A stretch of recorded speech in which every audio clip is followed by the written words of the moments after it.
Vamos a saludar al invitado que ya se encuentra con nosotros en el estudio, Sergio España. Él es periodista y cientista político, socio de Subjetiva. ¿Cómo está? Muy buenas tardes. Buenas tardes, gracias. Las primeras impresiones respecto del rechazo a esta acusación constitucional, pero la aprobación a la cuestión previa. ¿Qué le parece?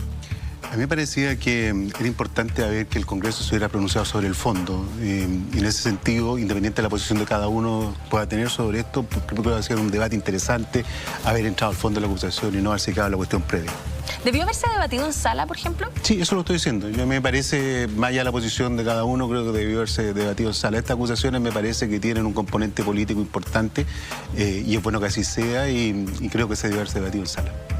La diputada Carmen Hertz... Déjame agregar solamente un elemento, porque creo que dado además el escenario en que estamos hoy día, esto abre una serie de suspicacias, de impresiones y creo que tampoco ayuda al clima.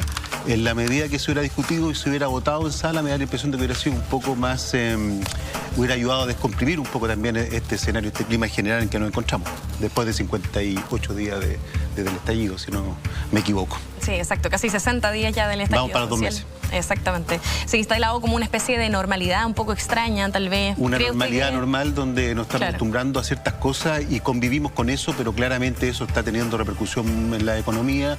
Hoy día se ha dado a conocer que desde el estallido ya van 100.000 empleos que se han cesado por razones de trabajo, de necesidad de la empresa, según la Dirección del Trabajo. Entonces estamos teniendo mucho indicador, mucho que está alterando el clima y obviamente lo que necesitamos en este minuto son señales de distinto tipo para que volvamos, no digo a la normalidad, pero a un cauce de normalidad. Son dos cosas distintas y me da la impresión de que todavía no avanzamos en ese cauce de normalidad. Déjeme volver, por favor, a la acusación constitucional contra el presidente, porque la diputada Carmen Hertz señaló que para ella efectivamente había una responsabilidad y que buscarán otras vías para llegar, digamos, a este mismo resultado. ¿Cuáles podrían ser esas otras vías? Desconozco derechamente lo que señala la diputada, pero lo que señala ella de alguna manera da razón a la hipótesis que estoy planteando. A mí me ha parecido que haber discutido eso hubiera cerrado este debate. En la medida que siga habiendo por uno o otro lado actores que busquen llegar finalmente a este tema, esto lo único que hace, por un lado, generar un clima que no ayuda a este cauce de normalidad y segundo, retrasa, y creo que hacer un punto importante ahí, retrasa lo que son la discusión de temas que dieron origen a este estallido. Aquí hay temas que no están siendo abordados, no están siendo enfrentados y que eso, insisto, nos ayudaría a volver a este cauce de normalidad. ¿Cómo cree usted que queda la figura del presidente Sebastián Piñera después de esto?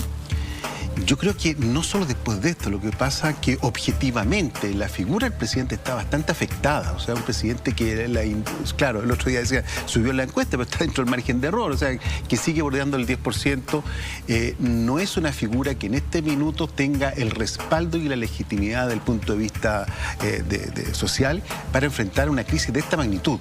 En ese sentido, creo que claramente toda la situación, la información respecto de su inversión en paraísos fiscales, etcétera, etcétera, no está ayudando a eso. Y es necesario tener a alguien que conduzca, o por lo menos que el presidente empodere muy claramente a su ministro en ese sentido. Me parece que el ministro Briones lo está haciendo, está asumiendo ese liderazgo, pero él es el líder del área económica y claramente nos falta alguien que lo encauce desde el punto de vista político. ¿Y qué ocurre con el ministro Blumel, por ejemplo? Yo creo que el ministro Blumel, esta situación es creo que el más afectado. Esta situación en que el presidente sigue manteniendo una presencia que es intermitente.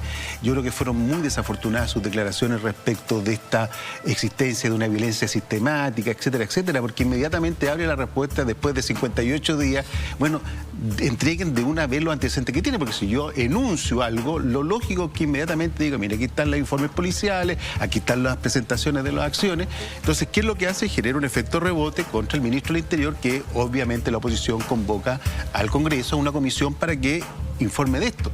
Pero me parece muy complicado que después de casi 2 meses todavía sigamos elucubrando, porque primero se dijo que eran, o sea, algunas personas han señalado que aquí hay participación de extranjeros, después el presidente señala esto. Entonces eso solo tiende a confundir e insisto, a no generar las señales que dan este camino hacia una cierta normalidad. Y como usted señalaba anteriormente, no ayuda tampoco a descomprimir toda esta tensión que hay entre la ciudadanía y el gobierno. Es que hay que cerrar estos temas. El gobierno tiene muchos flancos abiertos y lo que más preocupa es que los abre de mutuo propio.